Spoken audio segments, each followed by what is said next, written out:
ഐക്യരാഷ്ട്രസഭയിൽ ജയശങ്കറിന്റെ പ്രസംഗം യൂറോപ്യൻ അല്ലെങ്കിൽ പാശ്ചാത്യ രാജ്യങ്ങളെ ലോകത്തെ മുഴുവൻ ഞെട്ടിച്ചിരിക്കുകയാണ്. ഐക്യരാഷ്ട്രസഭയിൽ ജയശങ്കർ കസറി എന്നാണ് പറയുന്നത്. എന്താണ് മാഷേ ആ പ്രസംഗം? തീർച്ചയായിട്ടും ആ പ്രസംഗത്തെക്കുറിച്ച് ഒരു അമേരിക്കൻ മാധ്യമം തന്നെ, വാഷിംഗ്ടൺ പോസ്റ്റ് പോലൊരു മാധ്യമം തന്നെ കൃത്യമായി വിശേഷിപ്പിച്ചത് it was A diplomatic master class എന്നാണ്. വെറും പ്രസംഗമല്ല, അങ്ങേയറ്റം നയതന്ത്ര വിഷയത്തിൽ നടത്തിയ ഏറ്റവും മാസ്റ്റർ ക്ലാസ് ആണ്. അതിഗംഭീരമായ പ്രസംഗമായിരുന്നു. അപ്പോൾ ആ പ്രസംഗത്തിൻ്റെ അറിയാലോ, ഇപ്പോൾ ജയശങ്കർ കഴിഞ്ഞ കുറേ കാലമായിട്ട് വളരെ സൗമ്യമായിട്ടാണെങ്കിൽ പോലും അദ്ദേഹത്തിൻ്റെ വാക്കുകളിൽ 3 കാര്യങ്ങൾ എപ്പോഴും ഉണ്ടാകും. ഒന്ന്, കോൺഫിഡൻസ്, അപാരമായ ആത്മവിശ്വാസത്തോടെയാണ് അദ്ദേഹം ഇടപെടുക. 2, കൃത്യമായ നിലപാട്, സ്റ്റാൻസ്, കൃത്യമായ നിലപാടുണ്ട്. 3-ാമത്തേത് തന്ത്രപരമായിരിക്കും. ഒരു വാക്ക് പറയുന്നതും പറയാതിരിക്കുന്നതും വളരെ സൂക്ഷിച്ചായിരിക്കും. ആ പറയുന്നതിൽ ഒരു തന്ത്രം ഉണ്ടാവും. അപ്പോൾ അങ്ങനെ ഗംഭീരമായിട്ട് അദ്ദേഹം UN പ്രസംഗിച്ചു കഴിഞ്ഞപ്പോൾ പ്രസംഗത്തിന് ശേഷം ഇന്ററാക്ഷൻ ഉണ്ടാവും. മാധ്യമപ്രവർത്തകർ ഒരു പാശ്ചാത്യ മാധ്യമപ്രവർത്തകൻ അദ്ദേഹത്തോട് ചോദിച്ചു, ഈ പറഞ്ഞതൊക്കെ ഞങ്ങൾ കേട്ടു, അപ്പോൾ അവസാനമായിട്ട് ഞങ്ങൾക്ക് അറിയേണ്ട കാര്യം അത്രയേ ഉള്ളൂ, ഈ ഊർജ വ്യാപാരത്തിൽ എന്ന് വെച്ചാൽ എണ്ണ കച്ചവടത്തിൽ, ഊർജ വ്യാപാരത്തിൽ ഇന്ത്യ ഈ പാശ്ചാത്യ നിർദ്ദേശം എന്ന് വെച്ചാൽ അമേരിക്കൻ നിർദ്ദേശം സ്വീകരിക്കുമോ എന്നാണ് ചോദ്യം. അവസാനമായി അതാണ് ഞങ്ങൾക്ക് അറിയേണ്ടത്. നിങ്ങൾ തമ്മിലുള്ള തർക്കമൊക്കെ ഞങ്ങൾ കേട്ടു, പക്ഷെ അവസാനമായി നിങ്ങൾ സ്വീകരിക്കോ ഇല്ലേ, അമേരിക്ക പറഞ്ഞ് നിങ്ങൾ കേൾക്കോ ഇല്ലേ എന്നാണ് ചോദ്യം. അപ്പോൾ അദ്ദേഹം പറഞ്ഞു ഇന്ത്യ പറഞ്ഞതേ കേൾക്കൂ. ഇത്ര ആലോചിച്ച് നോക്കൂ, ഇന്ത്യയുടെ നിർദ്ദേശമുണ്ട്. ഇനി അദ്ദേഹം പറഞ്ഞു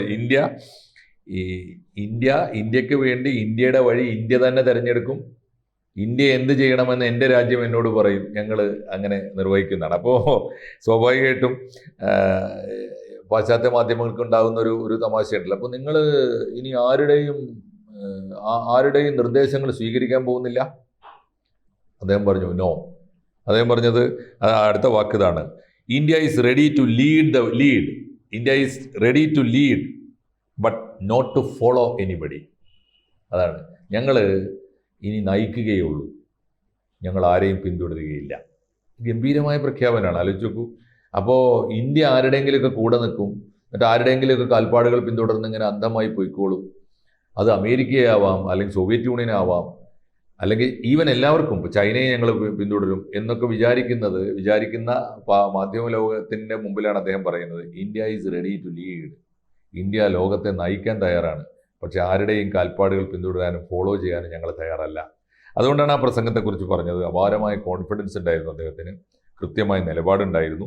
അതാണ് അദ്ദേഹം ഇതിൽ ഊന്നിപ്പറഞ്ഞ ഒരു പ്രധാനപ്പെട്ട കാര്യം.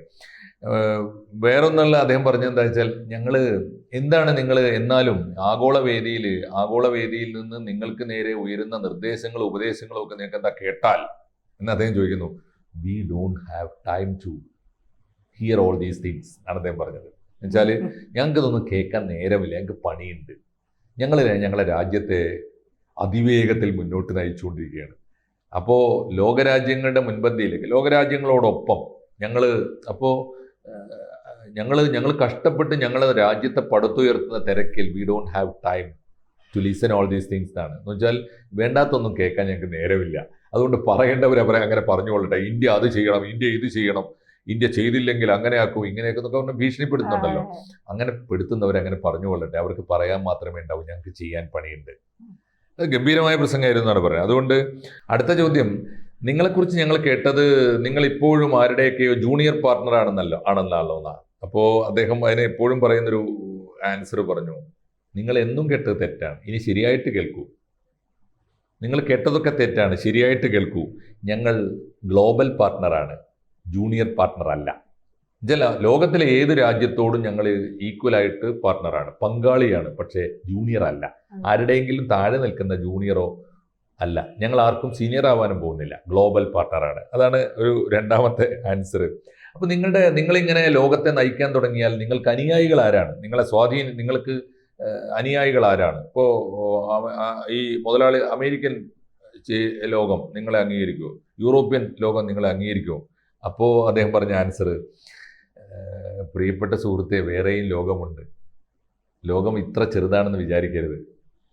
എന്നിട്ട് അദ്ദേഹം പറഞ്ഞത് ഒന്ന് ആലോചിച്ച് നോക്കൂ. അദ്ദേഹം പറഞ്ഞ രാജ്യം ആഫ്രിക്കയും ലോകത്തിലാണ്. അടുത്ത ഉദാഹരണം, ആഫ്രിക്കയും ലോകത്തിലാണ്, മധ്യേഷ്യയും ലോകത്തിലാണ്, ഇൻഡോ പസഫിക് ഏരിയ മുഴുവൻ ലോകത്തിലാണ്. അവരൊക്കെ ഇന്ത്യയെ നോക്കുന്നുണ്ട്, ഇന്ത്യയുടെ നിർദ്ദേശം തേടുന്നുണ്ട്, ഞങ്ങളുടെ വഴി പിന്തുടരാൻ തയ്യാറാണ്. ഞങ്ങളുടെ വഴി പിന്തുടരുന്നത് വേറൊന്നുകൊണ്ടുമല്ല, ഞങ്ങളുടെ നന്മ കൊണ്ടാണ്. ഞങ്ങൾ ആരെയും അവരെ കീഴടക്കാനോ അവരെ ഉപദ്രവിക്കാനോ പോകുന്നില്ല, അവർക്ക് വഴി കാട്ടുന്നുണ്ട് എന്ന് പറഞ്ഞുകൊണ്ട് ഗംഭീരമായൊരു പ്രസംഗമാണ്. അപ്പോൾ അദ്ദേഹം അവസാനിപ്പിച്ചത് ഇങ്ങനെയാണ്.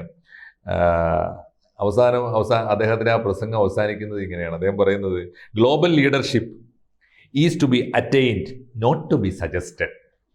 എന്ന് പറഞ്ഞാൽ ലോകത്തിൻ്റെ ലീഡർ ആവണം എന്ന് പറയുന്നത് ആരെങ്കിലും പറഞ്ഞുണ്ടാക്കിയ ഉണ്ടാവില്ല. ഞാൻ ലോകത്തിൻ്റെ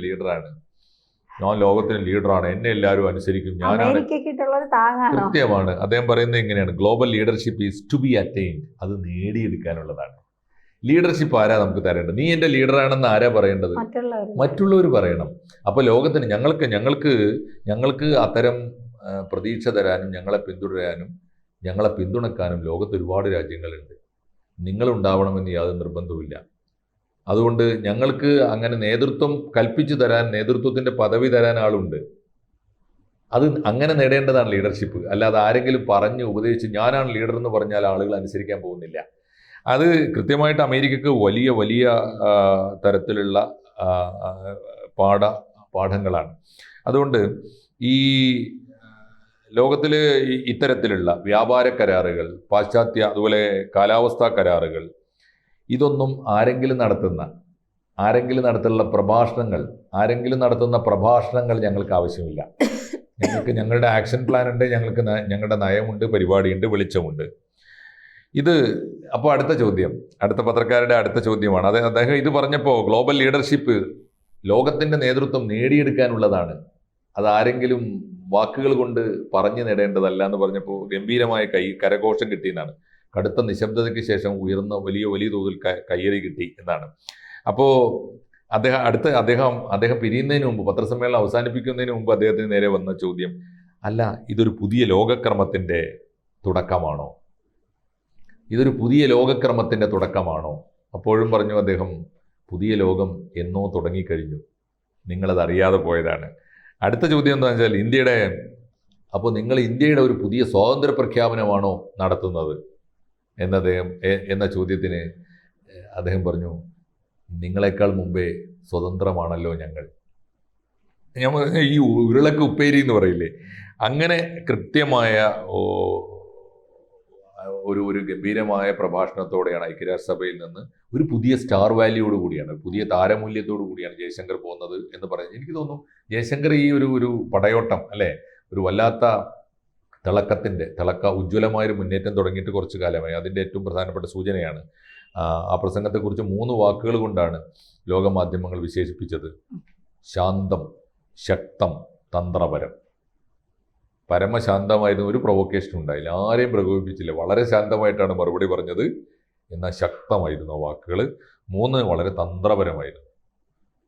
കൃത്യമായി കൂടെ നിർത്തേണ്ടവരെ നിർത്താനും നിർത്തേണ്ടവർക്ക് വെളിച്ചം കൊടുക്കാനും. ആലോചിച്ച് നോക്കൂ, ഈ ആഫ്രിക്കൻ രാജ്യങ്ങൾക്ക്, സൗത്ത് ഏഷ്യൻ രാജ്യങ്ങൾക്ക്, മധ്യേഷ്യൻ രാജ്യങ്ങൾക്ക് ഒക്കെ പുതിയ വഴി കാട്ടുന്ന, നിങ്ങളെ സഹായിക്കാൻ ഞങ്ങൾ ഒരുക്കമാണ് എന്ന് കൃത്യമായി ദിശ കാണിച്ചു കൊടുക്കുന്ന, എന്നാൽ തന്നെയൊന്നും എനിക്ക് വേണ്ടടോ, ഞങ്ങൾക്ക് വേണ്ടടോ എന്ന് പറയാതെ പറഞ്ഞുകൊണ്ട് ലോകത്തിലെ ഈ വമ്പന്മാരെ നിലക്ക് നിർത്തുകയും 3ാം ലോക രാജ്യങ്ങളെ കൂടെ നിർത്തുകയും ചെയ്യുന്ന തന്ത്രപരമായ നീക്കം കൂടിയാണ് അദ്ദേഹം കാണിച്ചത്.